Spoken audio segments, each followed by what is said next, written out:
Hey guys, bullshit here. So I do look like crap, I know, but we are here for the very first weekend video of this month. Let me adjust this real quick. This is what it kind of looks like behind me. I really wish I had it here so you can only see this wall here. Just turn it here, just be like, hey guys, but now I gotta deal with this backdrop of all the chaos back here. Let me just straighten it out. Alright, so basically we're here for the very first month. We will have chapters in the timeline, so go and skip to whatever part you're here for. But anyways, real quick, I will be going back and doing a few things for a lot of my older videos, and as many as I can a day. I've noticed that there are some without links to the games that on other websites. If it comes to an App Store game, find it yourself. It is not that hard. Because I'm not linking every single thing because I don't get advertisements or any sponsorships for any of these people. So if I play the game, that's their call out. If it's a website game and it's very hard to find on the internet, I'll try to find it and link it in the description.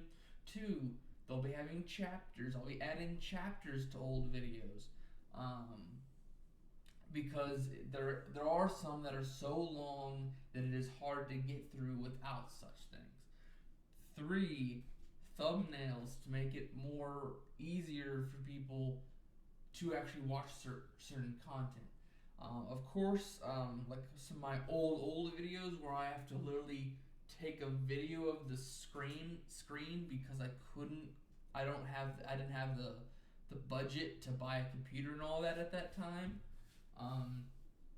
I will be using a thumbnail of the gameplay like I normally do for that one because I'd rather you see what quality it's going to be before you enter the video.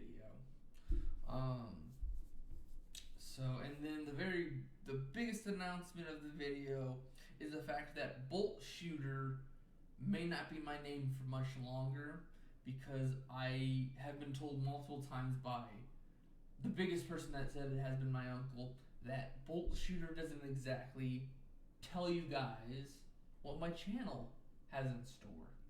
So I will be eventually changing it to a few things. So I need to get my name to where it sounds like it's meant for gaming, creation like drawings, skits, and all that. So it's just a skits, animation, and far to the side. Sorry, I'm like so tired right now. But having all this diverse content, basically. So anyways, let's get to this video. We are here for the Five Nights at Freddy's, up to Five Nights at Freddy's 1. This is a lot of stuff to cover.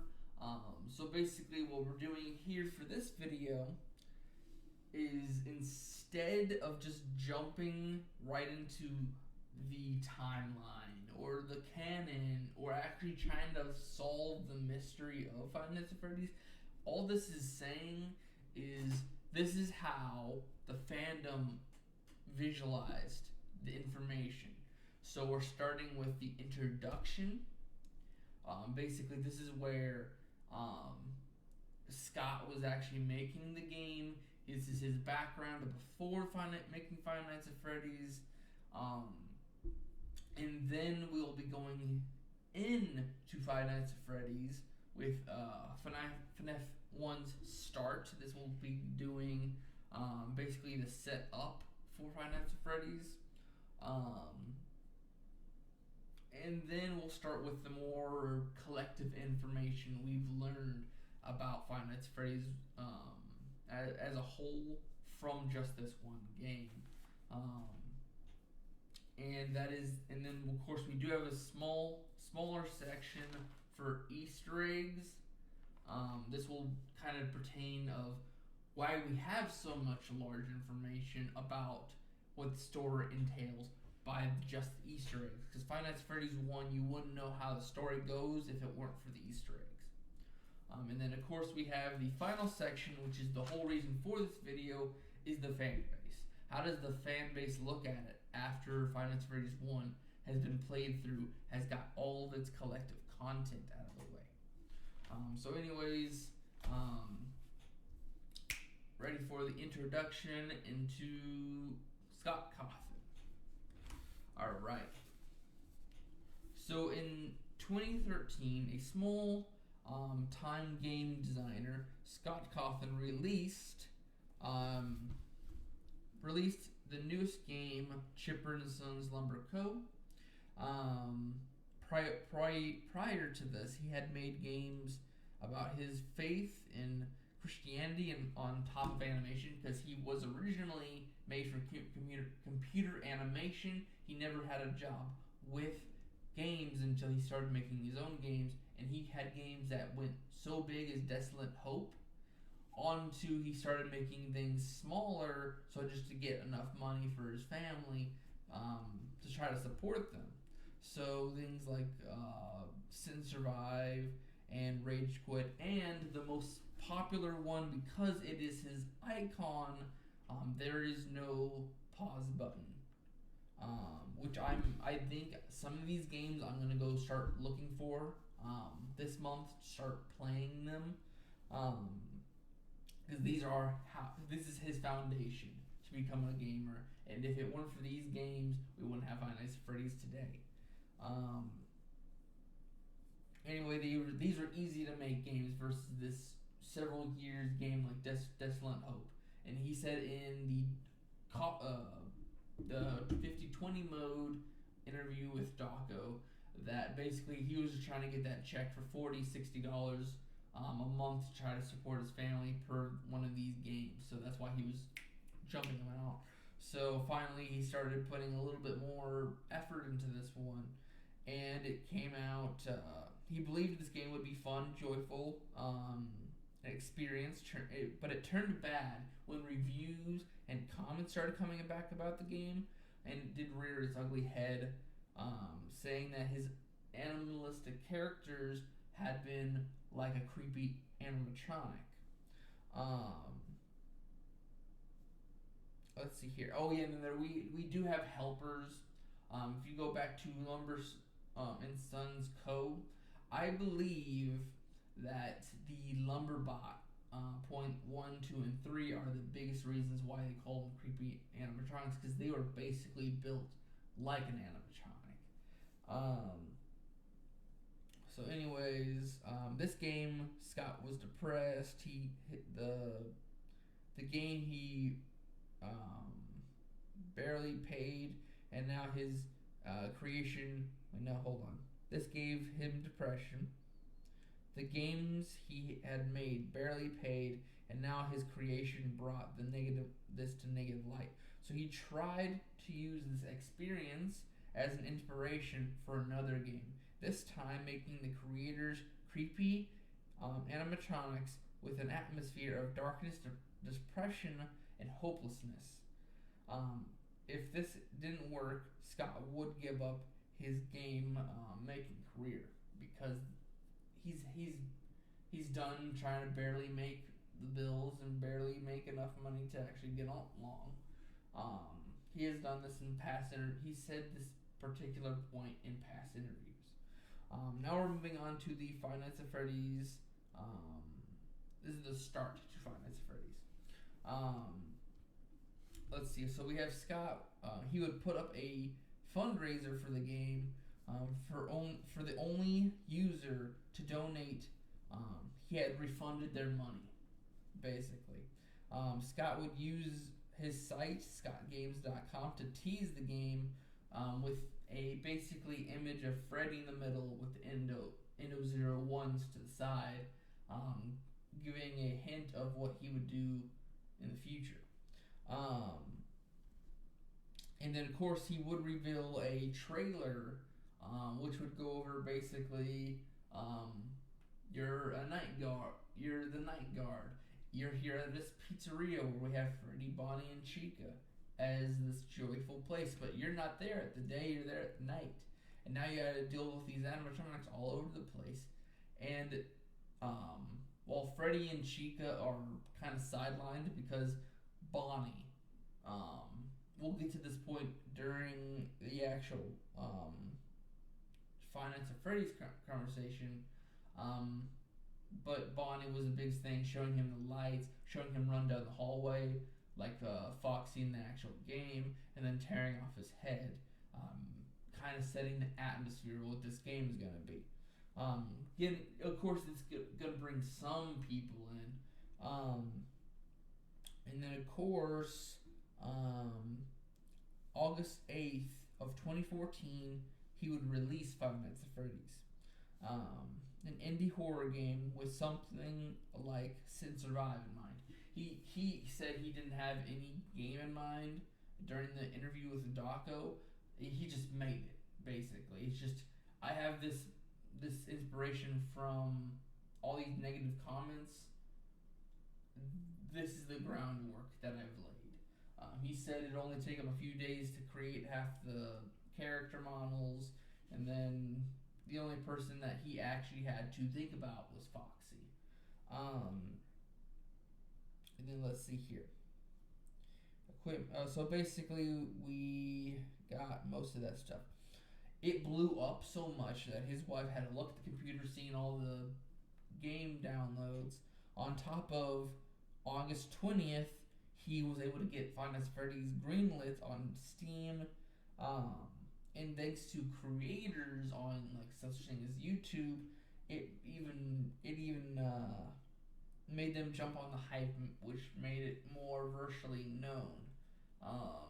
On top, we also had Markiplier, which, if you guys don't know, the comments that say Markiplier, we miss old Markiplier, and he used to be better. Well, that's the thing, is the golden age is basically what he was in during this point, because he wasn't so professional. He was based on his actual reaction, his actual emotions. He kind of was all over the place because he's just some guy he just dropped college and is now doing a YouTube career. So for him just to be on here, he isn't going to be as business oriented as he is now. Like now he had shows, he had freaking tours. He's so big now that he's got to kind of improve himself. He's also wanted to improve himself. But back then, during this time, he was mostly just this young guy getting on YouTube, trying to post stuff, trying to make a job out of it. And with those things going hand in hand, this big, starting to hype up game on top of Markiplier and his pure reaction state came together, and it made it blow up even more. This, of course, also gave Markiplier his...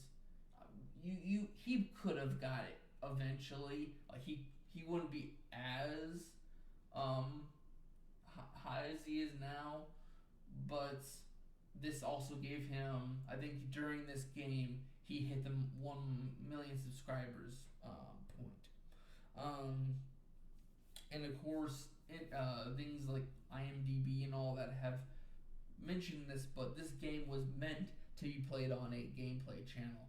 And that's kind of what made it so fit perfectly like a puzzle. So...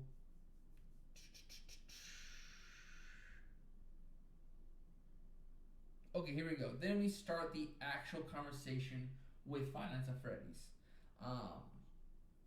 So starting the game, you get the newspaper with a job ad in it. This, of course, introduces you to the main mascot, Freddy Fazbear.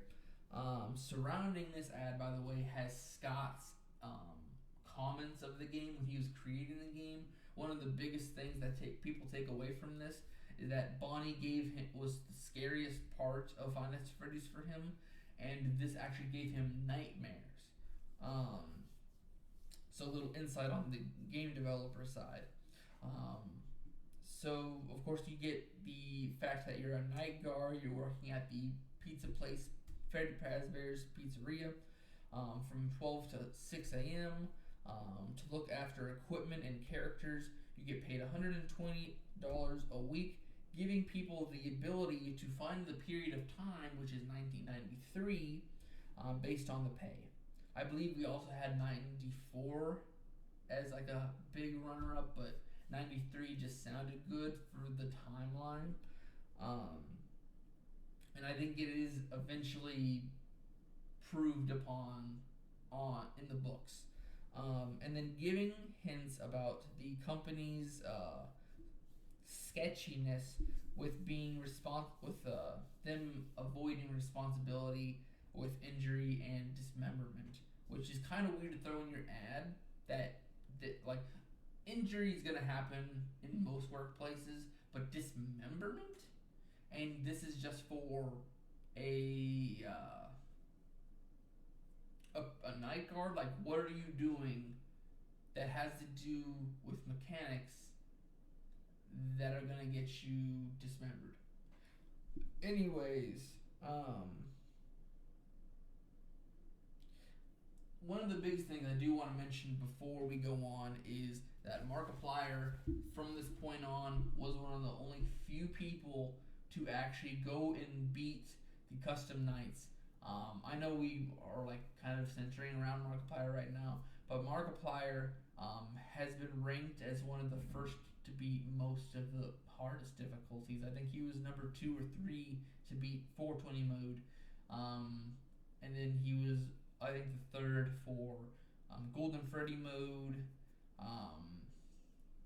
He was the 2nd to 4th on Nightmare mode.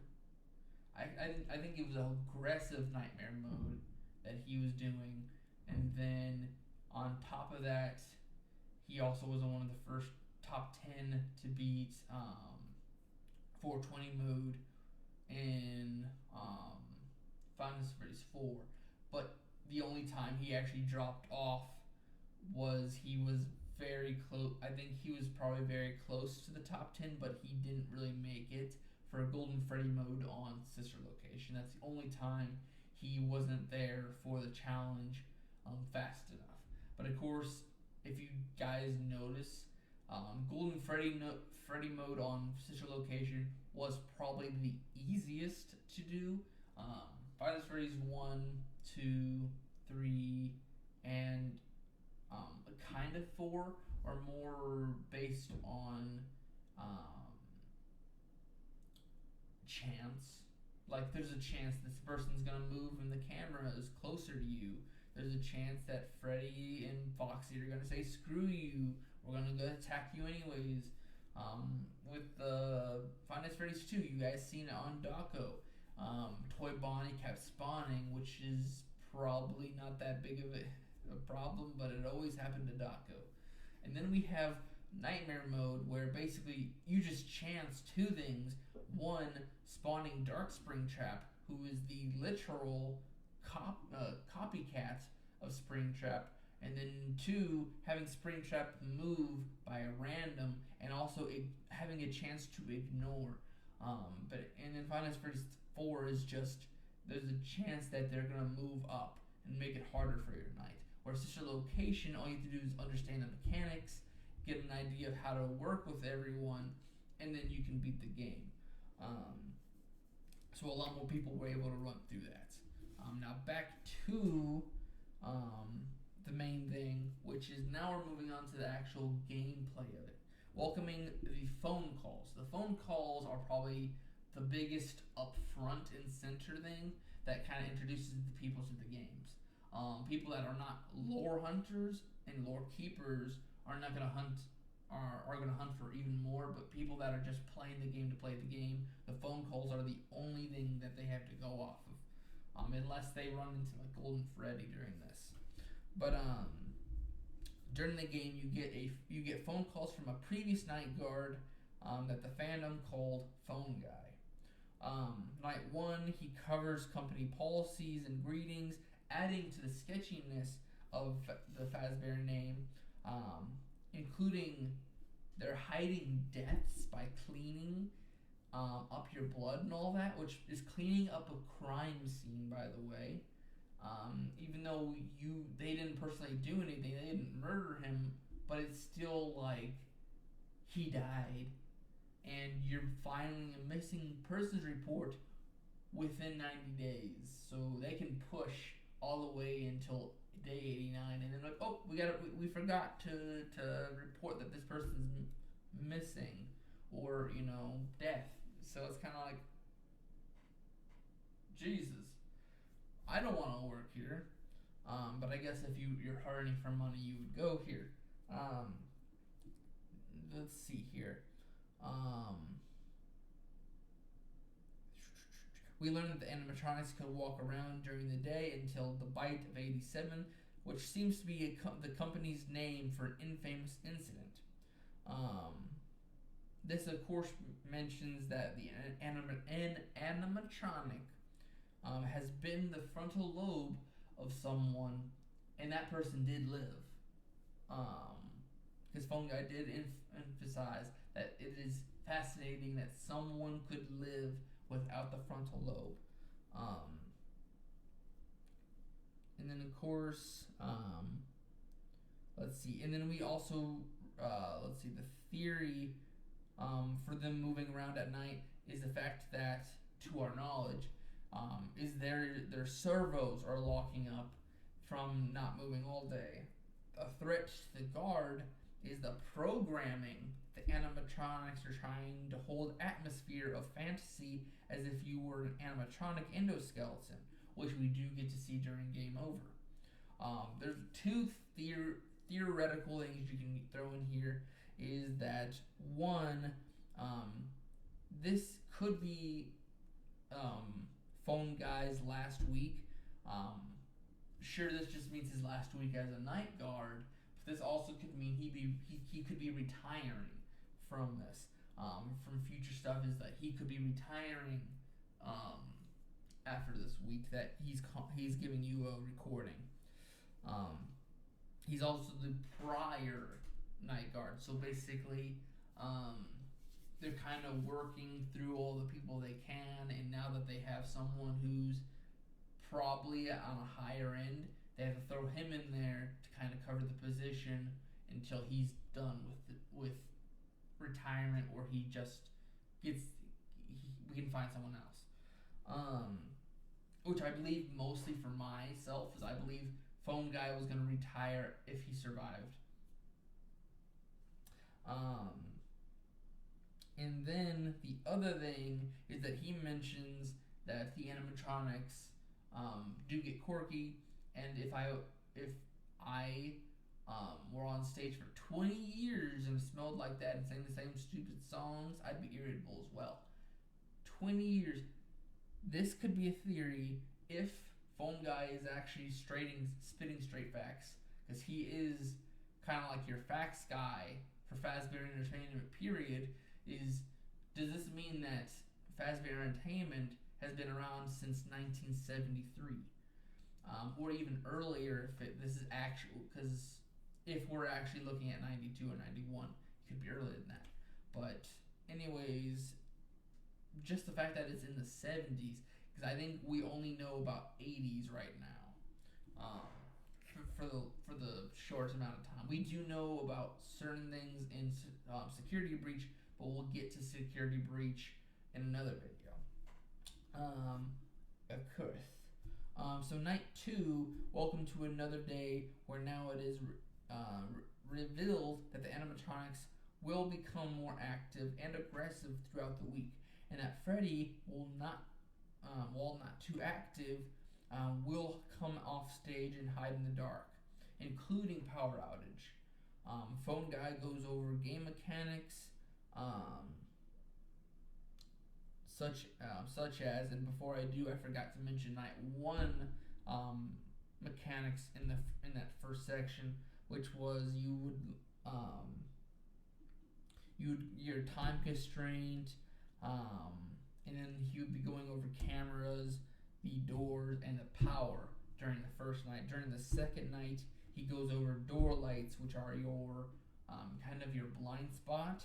On top of, we do learn about our fourth character, Foxy the Pirate Fox, who's kind of been shrouded in mystery until night 2, or if you skip the phone call, or you get a rare chance that he's active on night 1. And he's an out of order sideshow, who is also camera shy in Pirates Cove.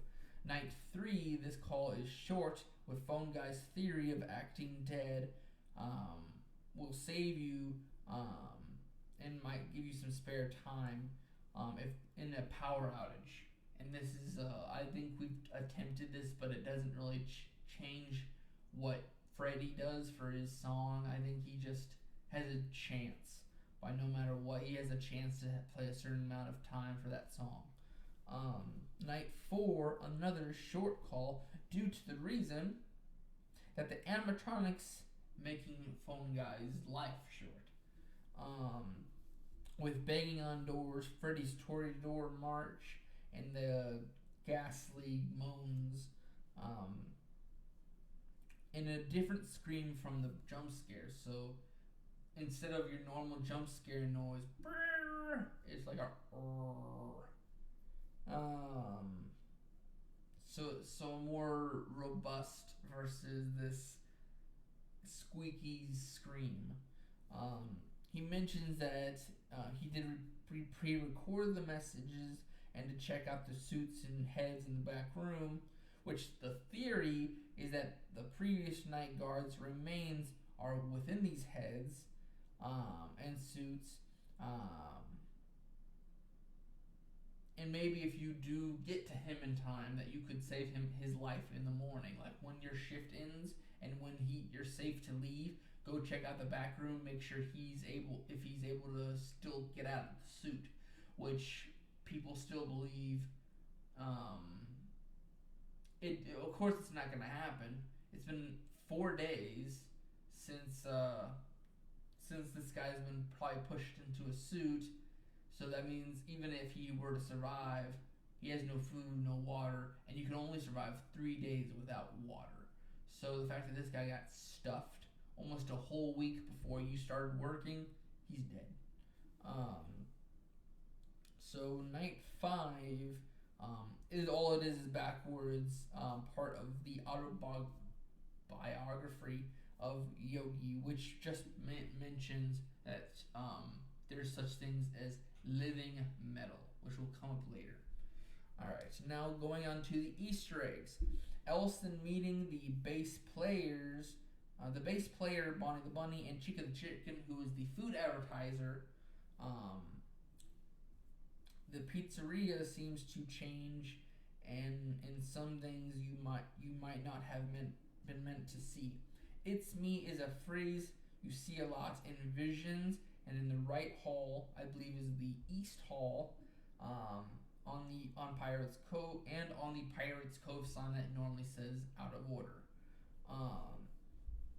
Crying children posters which show up in the East hallway as well, showing possible spirits, giving us an idea of possible paranormal activity, including spare parts in the back room and the endoskeleton Endo-01 staring at the camera, animatronics staring at the camera, knowing of its existence, and then a poster in the left corner, so the west hallway corner, showing Freddy ripping his head off in a poster. Then we move on to the newspaper articles, which replace the rule set, which the rule set includes leaving before dark and touching Freddy. I'm sorry, why did these need to be included in the rules? But moving on to the articles, we have a story about 5 missing children who were lured by a man wearing a mascot suit, lured them into the back room, and was caught on video and captured and charged whoever did this was convicted of his crime. The animatronics are reported to health officials to have blood, mucus, and smelling like a carcass. And in the business, will be going under by year's end. So basically, by the end of '93, Freddy Fazbear's Pizzeria will be bankrupt by the end of the year. We'll probably file bankruptcy. Not go bankrupt, but they'll file bankruptcy by the end of the year. The only other Easter eggs that have to do with secrets are the fifth animatronic, Golden Freddy, who originally was named Yellow Bear within the files, but thanks to the fandom, Scott loved Golden Freddy better, so he just called him Golden Freddy. He'll appear after viewing a poster in the the left corner. Looking at him too long will give him an in-your-face jump scare with a sound that sounds very familiar to the Night 4 phone ending of its phone call. Else than that, you get a check after Night 5, a paycheck for the 120. This also gives you the name Mike Schmidt. After Night 6, you do get the overtime, and then Night 7, or Custom Night, you'll get a pink slip for body odor and tampering with animatronics. Let's see, what did I say here? A quick Easter egg was made for the fan base was after they were fooled by multiple people that entering 1987 into the custom night would actually give you a different ending or give you a different Easter egg or something. And Scott actually wanted to joke around with the community and give them something, and gave them another Golden Freddy Easter egg, which we'll go into here soon. But I believe it was just meant to be a joke, just like, hey, I know you guys are trying to get something out of this. Oh, here's a jump scare. But anyway, we're going into the fan base and the aftermath of how we know the story now, thanks to Five Nights at Freddy's 1. Fans, Elston thinking Golden Freddy was in the kitchen, which is a big theory a lot of people have, because why is it disabled? What's hiding in the kitchen that we can't see? And a lot of people kept putting in Golden Freddy.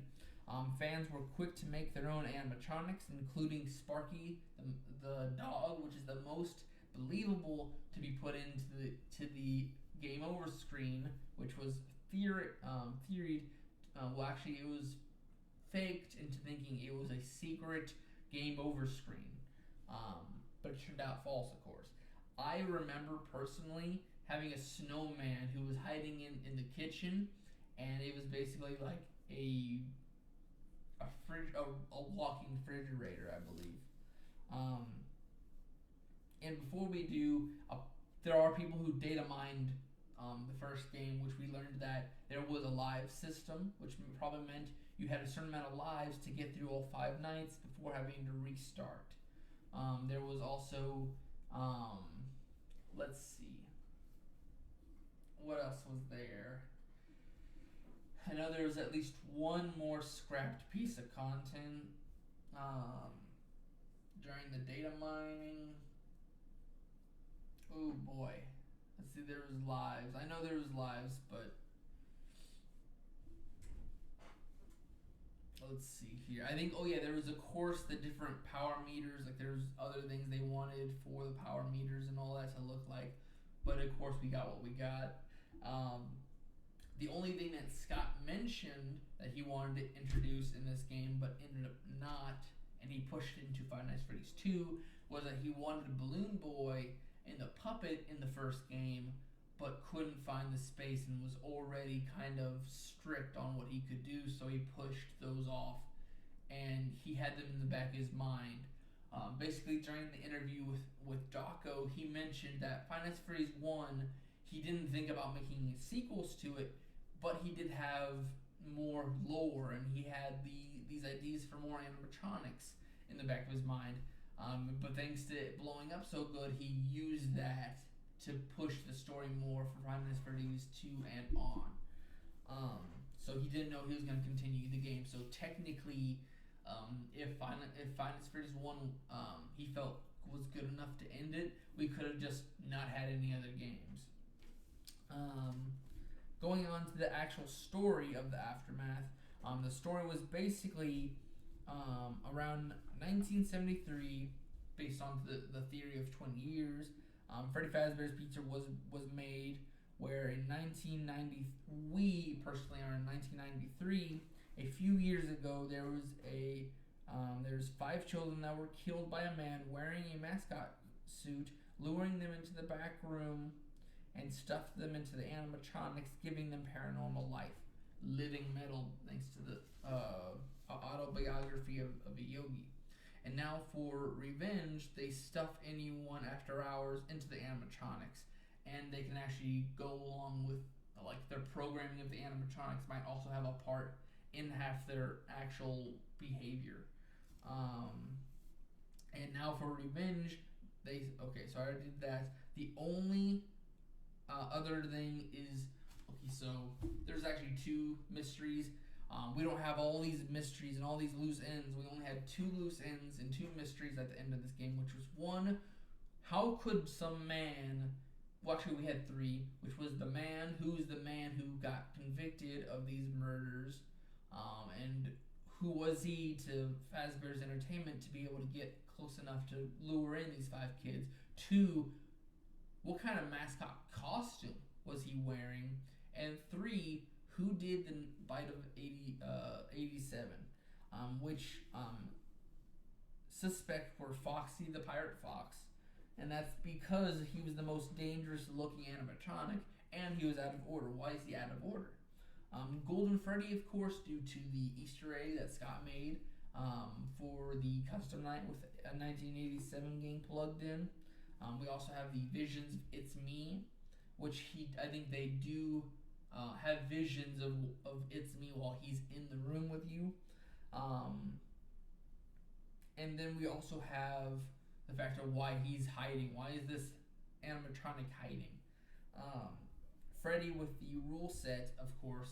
So Freddy is probably the most like Elston, really Foxy's running right next to him, but it's just the fact that the rule set says don't touch Freddy. And if there is evidence of someone's handprint on Freddy's face on one of the pictures, which kind of gives it extra things. That's why they made a rule. Someone touched Freddy's face, and there's a reason why there's a hand mark left. So now you have an animatronic that's secret, that he's saying it's me, and he's also got all this. He's got an Easter egg that may or may not have been meant for something. You have Freddy, who's made a rule for himself for not getting touched and has a hand mark on his face, and then you have Foxy, who's out of order for some reason and has the most dangerous design, including his sharp teeth.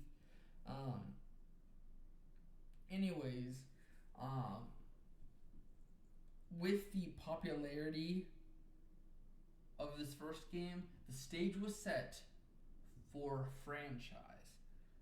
See you guys tomorrow for Five Nights at Freddy's 2, the fan base history. So, of course, that's the end of this video. It was a long one. I didn't think I was going to be talking that long. But of course, that is to cover these 3 pages I wrote of just this. I tried to collect all the information I could about Scott's beginning of the game. It is very hard to find it because Elston, a few things he did during interviews, including the Dawko interview, there wasn't much said. We do learn about, of course, that he's the first place we found Five Nights at Freddy was on Desiree or something like that. That is a no longer existing game place. We kind of got replaced with Game Jolt and Steam. Well, actually, no, Steam was like the thing at the time. But Game Jolt was its replacement for you can make your own games and post it here without much fight back. There's a lot of places you can do that now, like including itch.io. But anyways, so basically, I hope you guys like this video. Hit that like button, hit the subscribe button. We will have more explanation probably here as I go along with these videos. I'll be giving you guys heads up of what era of my videos have been fixed. Of course, I don't think I'll be changing my name until I get through my. I think I want to force my entire library to be done before I start moving on to looking for a different label. And as soon as I'm done with all this stuff, I really need to start pushing myself for editing, for giving you guys better thumbnails, for giving you guys better videos. I keep saying this every few months, but I am trying to learn this stuff. I'm trying to learn how to do it. And I'm not trying to juke you guys, and I want to mention this, but I think I've said this in a prior video of where B.O.L.T Shooter is going. Basically, the gameplay is trying to get you guys in. I'm going to still play games. It's just I really want to make something out of me drawing and that passion that I have behind it. Because I can draw quickly within 10 minutes and have like something that no elementary, middle school, or even some high schoolers could do. Like, sure, I'm not gonna be no college level artist, but I want to push myself for that. But yet I don't have an audience for that. I'm not gonna make all this stuff and try to like put so much effort into it without some kind of like backup. Like my family and some friends and some coworkers have given my stuff, but I'm not gonna get anything out of that. I have a Patreon, and I'm not gonna lie, it's a little sad not seeing a single person on there, but it's free right now, guys. It's free. There's B.O.L.T Shooter's thing on there, and it's already got pippy images of corrupted characters. I try to make it based on their actual style animation. I've created a few things for Valentine's Day, which I really wanted to do more, but I just had no time. So I did the main people I could think of. And then I also just created, for now, the Sebastian logo, which is actually in celebration for our 300 subscribers, which, if you guys haven't noticed, yes, I have a new icon which does mention the 300 subscribers because it was very subpar. What I did for 300 subscribers. I did so much other things. Like, there was all these random games played for 10, 20, 30, 40, 50, 60, 70, 80, 90, 100. I think I did the biggest celebration for 100. I think 200, I actually had a giveaway for a Dragon Ball Dokkan account. I had that put aside, and it gave me a few better reasons there. But here, it's like, hey, here's a quick drawing I made. Here's a quick thing I made for it. I think I actually made last icon to try to celebrate it. All it was drawn on a piece of paper, trying to give myself a logo. But I never had the chance to actually design a logo. So I wanted to make something for you guys. So now I made Sebastian. He's not in his final design, but it is the closest to his design I have gotten. Because I'm also trying to create my own style, or get into a rhythm of style to make what lives within this style. Because what lives is going to be a cartoonish for the characters, but when you start hitting the horror elements of the phobias, I want it to be a gruesome, well-detailed thing. Because I think within my original What Lives comics, there was I think episode 2 was going to be based on a snake, and my best detailed image was of the snake within a skull. And it showed the deadliness of the snake and the poison level. That's what I wanted for the phobias, and I wanted the characters to be of a style that was easy and simple and doable. which I keep screwing up because every single time two things happen. One, I'm terrible with positioning eyes. Three, I am horrible with hands, which I guess a lot of people are. Four, I have yet to actually figure out what kind of hairstyle I want for Sebastian. Sebastian is like the guy that I'm trying to figure out what to do. He's based on me. How can I screw up me? Which I'm trying to do like either like this kind of style or all the way back to where it's like gel down style. But anyways, I'm not here to talk about the channel much. I just wanted to mention it real quick that yes, 300 subscribers is getting properly celebrated now. We haven't broken the ice much for a few months, but it's just I wanted you guys to have something. I'm also trying to give reason for people to come to this channel because I have had probably one of the longest running channels that has yet to do anything. Like, some 10-year-old kid has editing skills that far surpass me and has thousands of subscribers. And I don't know what it is. It's either I'm just in a muddled community where there's too many of, or it's just I haven't got the same priorities that other people do. So I don't know if I'm doing wrong. So anyways, I'm trying to give you guys content to kind of span out, give you guys stuff to stop getting exhausted. Like right now, I'm trying to figure out what I'm going to do about games because I know it's repetitive to have 10 Star Wars and 10 Gotham Knights, but that's the thing is I can't keep buying games because I don't have anything. I don't have an income for doing this.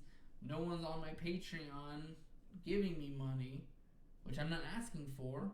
That's not what it's for, but I don't get support for doing this stuff, so I can't just go out and buy games constantly. I have to literally go make money, have enough money, else than like aside from my bills and rent, to come and buy a game. Heads up, we are going to be playing Sons of the Forest as soon as there is even a little bit of money. It's $30. I can afford that. Either this coming paycheck for me or next. But we're looking at probably within the next few weeks. I don't know if it's going to be that close. Because I do want to start knocking out Fallout New Vegas. That thing has been on my homepage for the longest time, and I've yet to get to you. I've also yet to get to B.O.L.T. Family. B.O.L.T. Family has been sitting there in dust, and it's barely noticed, and it, of course, doesn't have any constant content coming out. I also haven't gotten to the third mystery of Nancy Drew because I just haven't had time. Because I'm trying to design the characters. I'm trying to get stuff. I am getting sidetracked a few times, but I do want to get stuff out that I'm instantly thinking about. So what I need to do for myself to keep going is I need to finish off March. Which might be a little while. Once I'm finished with March, we'll start going into me possibly looking into other stuff. And of course, I know for sure, well actually, sometime this week I want to make, sometime this week, I'll have a, actually no, you guys are seeing this in April. Shoot. As soon as I'm done with April, I can jump into it. But sometime, you guys probably didn't notice it, but it's probably over on, I'll probably make a community post about it, but I really need to get back to Nancy Drew because I want to finish that and get on to the next game. I really love Nancy Drew and I want to get back to it. It's just having the time to sit down and solve that mystery. The first game I played, all me except for the last like 2-3 things because it didn't really give you hints. It just kept trying to tell you do the same thing, which when you did it in different times. It didn't do anything. But anyways, that's it. So there's the video chapters, and I'll get to it eventually. So anyways, I'll see you guys in the next video. Bye bye.